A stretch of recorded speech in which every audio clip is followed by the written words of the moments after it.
Hello, it is Lynx here, and today I will be reading a one-shot with around 1,000 words titled We Didn't Tell You? Oops, by Meme Peasant on AO3.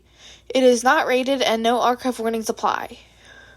So there's a couple ships in here because, yes, it's just really cute though. It's Kaminari and Shinzo, Ida, Midoriya, and Todoroki, and then there's also Mina and Uraraka, which, okay, they're all super cute.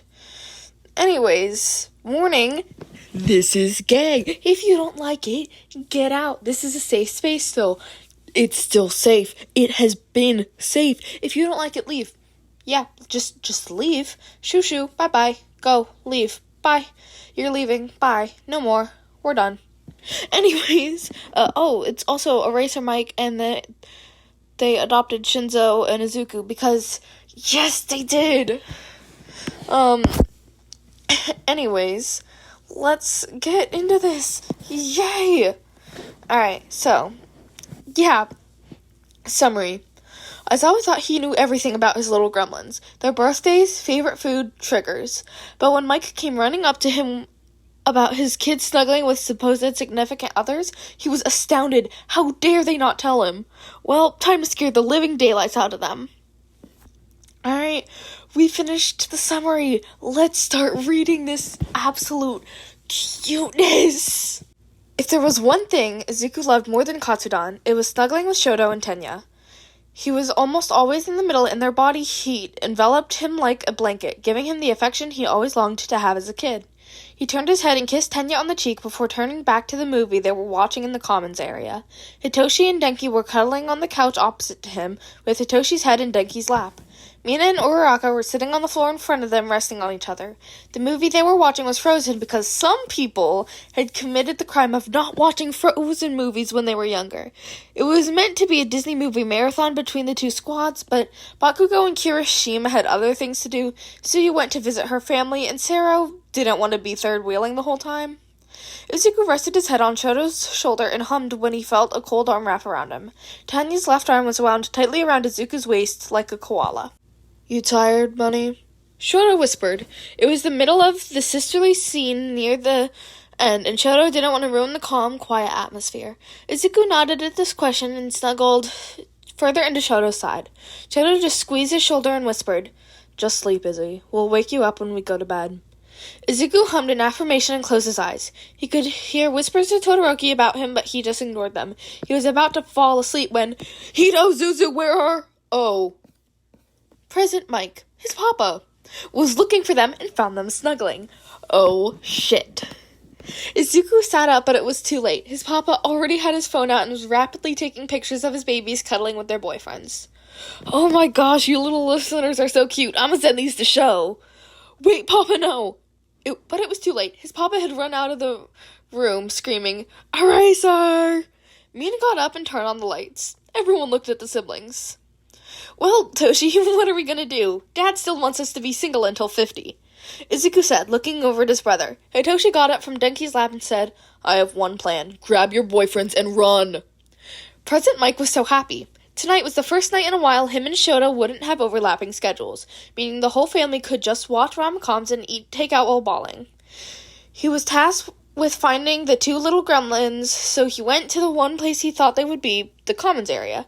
He heard noise coming from the room but didn't think much of it. He just wanted to get his little baby so they could have family time together. However, when he opened the door, what he saw in there was not what he was expecting. He thought maybe he'd see his sons and their friends playing Uno or Monopoly. He didn't think he'd see his sons cuddling people that definitely wasn't platonic, along with their friends on the floor that weren't platonically cuddling either. He took out his phone and started taking photos of Hitoshi and Denki, really, a loud blonde, and Izuku, Shoto, and Tenya. His baby pulled Endeavor's son and Ingenium's brother. Damn, he taught him so well. Shota wasn't going to believe this. "Oh my gosh, you little listeners are so cute. I'm gonna send these to show." He could vaguely hear Izuku shouting at him, but he was too preoccupied with finding Shota to listen to him. "Oh my gosh, Midnight owes him money. Yes!" Shoutout Aizawa was a simple man. He adored very few things, like his cats, Dumpster and Bitch, like his husband, Hisashi Yamada, even though he can be very loud sometimes, and finally, like his children, Izuku and Hitoshi. He practically knew everything about the people he adored, like how Dumpster has a little scar on the back of her leg because she scratched it on a gate. Like how Hisashi loved to have chamomile tea and back rubs before going to bed. Like how Izuku doesn't like sleeping without a plushie because it calms him down after many nights of nightmares and he loves being called nicknames, apart from Deku. Like how Hitoshi still has moments where he goes completely silent and it takes loads of cuddles, tears, snacks, and reassurance to get him to speak again. So when he was marking a couple of essays from Class 1A on a Tuesday evening and Hisashi came into his office, quite visibly happy, he didn't think much of it. Hisashi was always happy. Apart from when he found out their children's past, he was livid then. So he really didn't expect what Hisashi said next. Show, I just saw our kids in the common area cuddling. He took a breath because he quite literally ran from the common room. They're boyfriends. Shota spat his coffee out. Sorry, Zashi, what? Hisashi took a seat on the floor and was bouncing up and down. I went to go get Gu and Hito, for our dinner, and it was getting quite late, and I wanted to order the food as quickly as possible. Zashi. Shota got up from his chair and knelt down in front of Hisashi, taking his hands in his. Breathe. Him and Hisashi took deep breaths. And Hisashi was noticeably calmer, Shota asked again, rubbing his thumbs over Hisashi's hands. Now, Zashi, explain what you saw. Hisashi took a moment to think before saying, I saw Zuzu hugging Todoroki and Ida, and Hito was hugging Denki. It wasn't really like hugging, it was more like cuddling, like what we do, more coupley. Shota was quiet for a while. His actual problem children had boyfriends. I hadn't told him. He looked back at Hisashi, who was waiting to see what he would say. Go get our little gremlins and their supposed boyfriends. I just want to have a chat. It took a while for Hisashi to leave and come back with the vent gremlins and their significant others. Izuku quite plainly looked scared. Hitoshi looked like he wasn't bothered by the confrontation, but they had just been living with each other for a while now, and Shota could see his hands shaking, just a tiny bit. It seemed like Denki noticed it too, because he grabbed Hitoshi's hand and Shota could see him relax a little bit. Izuku's leg was bouncing, and he was making no move to stop it.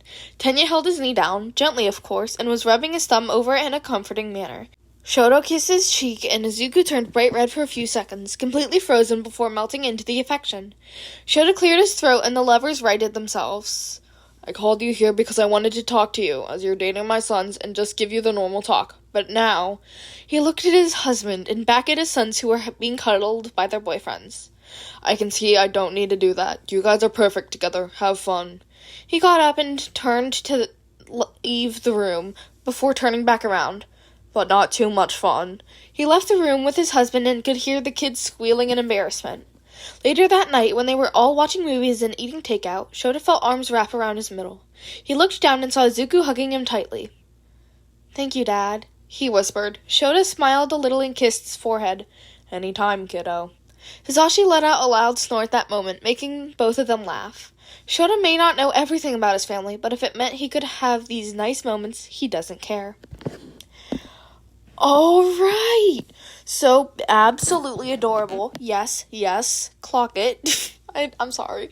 It's so cute. It's tooth rotting fluff. The tooth rotting fluff is adorable. It's so cute. I need to stop. I need to calm down. I need to calm myself. It's not funny. I'm just... Oh my gosh, I don't have words. I don't have notes. It's just so incredibly cute. I can't. I cannot. No. It's so cute. It is so cute. I swear. So, I hope you enjoyed, because I certainly did.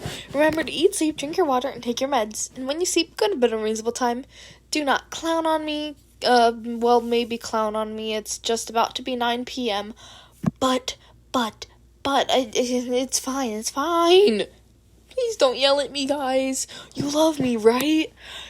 Plus, I ate my dinner, and then I came and recorded, you guys. Well, it's like 9 p.m. on Tuesday. This is being posted Wednesday. Ooh, and speaking of what is today for you guys, I'm going to an escape room, and it'll be 2 hours when this is being posted. 2 hours. It's going to be so fun, and then I'm camping this weekend, so if you don't see any interaction from me from, like, Friday night to Sunday afternoon, that's why. And then the week of the 21st, I'm going to be gone the whole week. I need to try and get things scheduled for that. Yeah, I'm gonna be on a beach trip. It'll be fun and everything. But, anyways, no, I already said that. Remember, kids, be do and crime gay.